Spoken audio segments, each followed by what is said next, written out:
Hello guys, muna ni guys. Ilunod na ang press egg. Isulod na siya sa screen kay isulod na siya sa incubator. Incubate na siya para mahimong balot. Muna siya guys.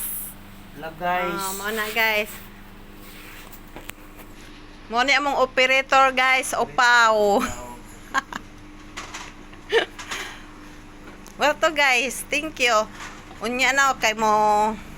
Di pa man may pwede mag-select. Nag-abot sa 7 days. 7 days pa.